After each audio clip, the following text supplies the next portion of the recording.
Rumah Lengkong antara darah, doa, dan arwah.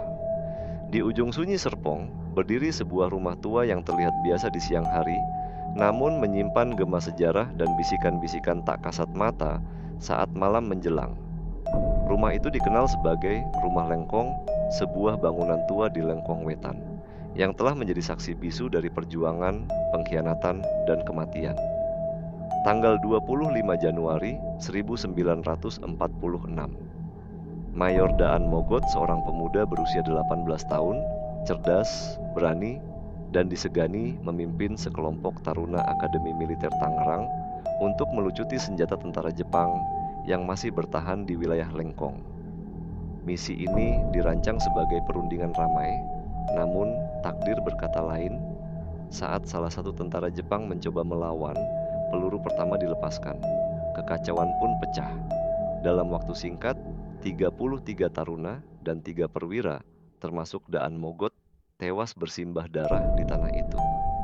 Tragedi yang seharusnya tak pernah terjadi, namun menjadi bagian penting dari sejarah perjuangan Indonesia.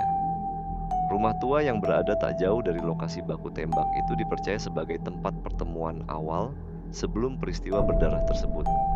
Disinilah jejak sejarah tertinggal dan mungkin sesuatu yang lebih dari itu. Warga sekitar percaya rumah itu tidak pernah benar-benar kosong. Meski tampak sepi dan tak berpenghuni, suara-suara aneh kerap terdengar dari dalam rumah. Langkah kaki berat berjalan di malam hari. Jendela terbuka sendiri meski tak ada angin. Bahkan, beberapa warga mengaku melihat penampakan sosok berseragam militer berdiri diam menatap ke kejauhan, lalu menghilang dalam sekejap.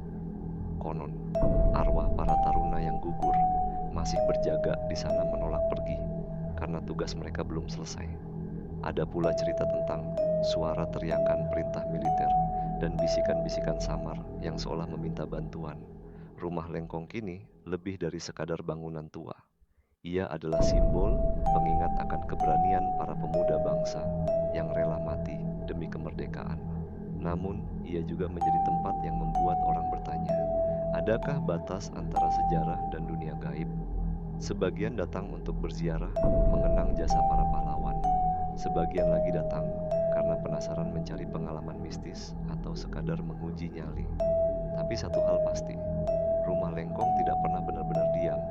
Ia menyimpan nyawa masa lalu dan mungkin menunggu untuk didengar kembali. Rumah Lengkong adalah warisan, sebuah pengingat akan darah yang tumpah, doa yang dipanjatkan, dan arwah yang mungkin belum tenang.